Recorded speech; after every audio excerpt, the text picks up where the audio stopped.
Սաղմոս 17-րդ Անմեղ մարդու աղոթքը Ով Տեր, լսիր արդար դատը, ականջ դիրաղաղակիս և ուկնդրիր իմ աղոթքը, որնենք շրթունքներիս չէ։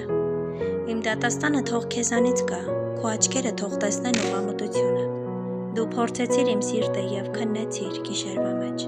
Դու կրակով հալեցիր ինձ և անիրավություն չգտար ինձանում։ Ես իմ մտքում դրել եմ, որ իմ բերանը օրինազանց չլինի։ Մարդկանց գործերի մեջ ըստ քո շուրթերի խոսքի զգույշ եմ մնում, բռնություն գործող մարդկանց ճանապարհներից։ Հաստատիր իմ քայլերը քո ճանապարհի մեջ, որ իմ ոտքերը չսայթաքեն։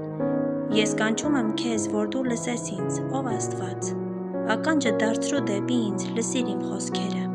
Ցույց տուր քո մեծ սերը, դու, որ քո աջով փրկում ես քեզ ապավինողներին, իրենց թշնամիներից։ Պահիր ինձ աչքի բբի պես և քո թևերի շուքի տակ ծածկիր ինձ,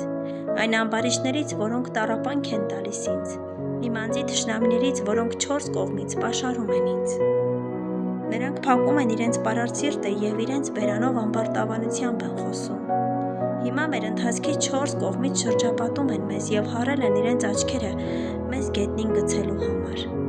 Նրանք նման են առյուծի, որ ցանկանում է հոշոտել, և առյուծի ձագի, որ դարանն է մտել։ Վեր կաց Տեր, առ նրա առաջը, գետին գցիր նրան և ամբարիշտների ձեռքից ինձ ազատիր քո սրով։